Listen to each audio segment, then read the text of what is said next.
যেহেতু সাংসদ তিনি মাননীয় রাজীব বাবুই বলতে হয়, রাজীব ভট্টাচার্য বলতে হয়, এবং তিনি শাসক দলের এখনো রাজ্য সভাপতি, নতুন সভাপতি নির্বাচন করতে পারেননি বহু ঘোষণা সত্ত্বেও। যাই হোক, এটা তাদের দলীয় ব্যাপার। তিনি বলছেন যে বিরোধী দলের নেতারা এই বাজেট নিয়ে কথা বলার তাদের কোনো এখতিয়ারই নেই, তাদের কোনো জ্ঞানই নেই। আমি ত্রিপুরাজ্যের এই ইলেকট্রনিক চ্যানেলের মাধ্যমে মাননীয় রাজীব ভট্টাচার্য, তার দল এবং এখানে যারা তাদের সরকার পরিচালনা করছেন তাদের কাছে আন্তরিকভাবে আমি আহ্বান জানাব, বাজেট সম্পর্কে তাদের সবচেয়ে ভালো বুদ্ধা যিনি, ভালো জ্ঞান যিনি রাখেন, তাকে, এবং আমরা আমাদের দল থেকে একজনকে আমরা বসাব, মুখোমুখি বসাব, আলোচনা হোক বাজেট সম্পর্কে তাদের কতটুকু জ্ঞান আছে আর আমাদের কতটুকু জ্ঞান আছে তার প্রমাণ হোক। আর আমরা শুধু রাস্তায় নেমে এটা বলার জন্য আমরা বলছি না, আমরা পরিষ্কারভাবে বলছি এই বাজেট কেন জনবিরোধী। এই বাজেট যে কর্মসংস্থানের যে প্রকল্প, এখন প্রকল্পটা আইন রেগা, আমাদের রাজ্যের মধ্যে গ্রাম কাজের অভাবে ডুবছে, এবার আরো তার বরাদ্দ কমেছে এবং জব কার্ড বাতিল হয়ে যাচ্ছে। শিক্ষা, স্বাস্থ্য, এতে কোনো নতুন বিনিয়োগ নেই। Tribal welfare, SC welfare, minority welfare, এখানে শুধু মুখরোচক ভোটের ফায়দা তোলার জন্য কিছু মুখরোচক নাম টাম দিয়ে মেলা টেলা করার জন্য বাজেট থাকলেও প্রকৃত অর্থে কিভাবে এই পশ্চাৎপদ অংশের মানুষ, দলিত হোক বা ট্রাইবাল বা সংখ্যালঘু, ধর্মীয় সংখ্যালঘু, তার কোনো দিশা নেই। এবং বলে ফেললেন যে না, বিরোধীরা বাজেট সম্পর্কে কোনো জ্ঞান নেই। তো ঠিক আছে, আসুন মুখোমুখি বসে আমরা বিজেপির তাদের বাজেট সম্পর্কে বোদ্ধা সবচেয়ে বেশি জ্ঞানী ব্যক্তিকে তার সাথে আমরা লোক বসাবো।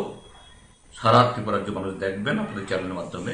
আমার সেই চ্যালেঞ্জ বিজেপি দল এটা হিম্মত থাকলে গ্রহণ করুন। উপরে আস্থা প্রকাশ করছেন, পুলিশকে নিরপেক্ষভাবে কাজ করতে বলছেন, আমি স্বাগত জানাই। পুলিশ হ্যাঁ আসুক, সিপিএম এর বাড়িঘর, সিপিএম এর অফিস, সবখানে যাক, দেখো যদি কোনো অপরাধী লুকিয়ে থাকে অবশ্যই কেন অপরাধীকে রেয়াত করবে। কিন্তু আজকে ত্রিপুরাজ্যের মধ্যে আমি তো হলপ করে বলতে পারি, আজকে শাসক দলের যারা নেতৃত্ব, তার ডানে বামে সামনে পেছনে এদের সাঙ্গ পাঙ্গ, এদের ছবিগুলো, এগুলো একটু মিলিয়ে দেখুন কারা, যারা নেশাদ্রব্য পাচার করে যা ধরা পড়ছে, এই যুবকগুলো শাসক দলের খুব কাছে। এই না যে শাসক দলের কাছে যারা আছে সবাই অপরাধী, না, আমি কথা বলছি না, ওটি না, ভালো লোকই আছে, কিন্তু তারা নেতৃত্বের কাছাকাছি যেতে পারে। নেতৃত্বের কাছাকাছিতে কারা? তারাই নারী পাচার, মাদক পাচার, পিডব্লিউডি অফিস, ব্লক অফিস, বিভিন্ন জায়গার সিন্ডিকেট, যারা অসাংবিধানিক পথে কোটি কোটি টাকার মালিক হচ্ছেন। সারা ত্রিপুরাজ্যের মধ্যে যাদের হাত ধরে এই নেতৃত্বরা আজকে কমিশন খেয়ে কোটি কোটি টাকার মালিক হয়েছেন, তারাই হলো এই বৃত্তের মধ্যে। সাধারণ মানুষ যারা, এটা ভিড়তে পারেন না। হ্যাঁ, পুলিশ সিপিএম এর অফিসে আসুক, বাড়িতে আসুক, অপরাধী খুঁজে বের করুক, তাদের সেই ধারায় গ্রেপ্তার করে শাস্তি হোক, আমাদের কোনো আপত্তি থাকবে না। কিন্তু সাথে সাথে সে পুলিশ যেন শাসক দলের এই তাদের যে বৃত্তের মধ্যে যারা আলো করে আছে তাদের দিকেও তাদের চোখ ফেরাক। এবং এদিন এসছে, আজকে না হয় এদেরকে নানাভাবে রক্ষা করা হচ্ছে, কালকে কিন্তু রক্ষিত হবে না। কাজে এগুলো বুঝতে পারছেন রাজীব বাবুরা। উত্তর ত্রিপুরার এক নেতা বলছেন যে আমাদের এই শহরে কোনো লাল ঝান্ডা উঠতে পারবে না, প্রকাশ্যে বলছেন কোনো লাল পতাকা উঠতে পারবে না, নিষিদ্ধ।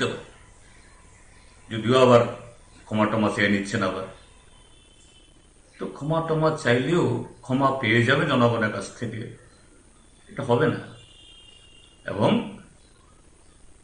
তাদের ঘরে পুলিশ যাবে, অর্থাৎ উর্দিপরা পুলিশ না গেলেও রাষ্ট্রের প্রতি, সংবিধানের প্রতি এবং দেশপ্রেমে যারা উদ্বুদ্ধ মানুষ, সেই পুলিশ যারা আজকে এই সাময়িক এই ক্ষমতার জোরে যারা এইভাবে সারা ত্রিপুরা রাজ্যকে কুক্ষিগত করার চেষ্টা করছেন, এদের কাউকে তারা ছাড়বে না। কাজে এই জায়গাতেই অক্সিজেন খুঁজে দেওয়ার জন্য দলের লোকদেরকে রাজীব বাবুরা এবং অন্য বাবুরা এই কথাগুলি বলছেন। আর একজন সাংসদও কদিন পরে বলছেন কদিন যাক, এদের শিক্ষা দিয়ে দেব। এই বিভিন্ন সামাজিক অনুষ্ঠানে গিয়ে সমস্ত হাত পা ছুড়ে বলছেন। এটাই হলো ঘটনা। আসল কথাটা হলো যে ভয়, আতঙ্ক ঢুকেছে, সে আতঙ্ক থেকে এই সমস্ত কথা তারা বলছেন।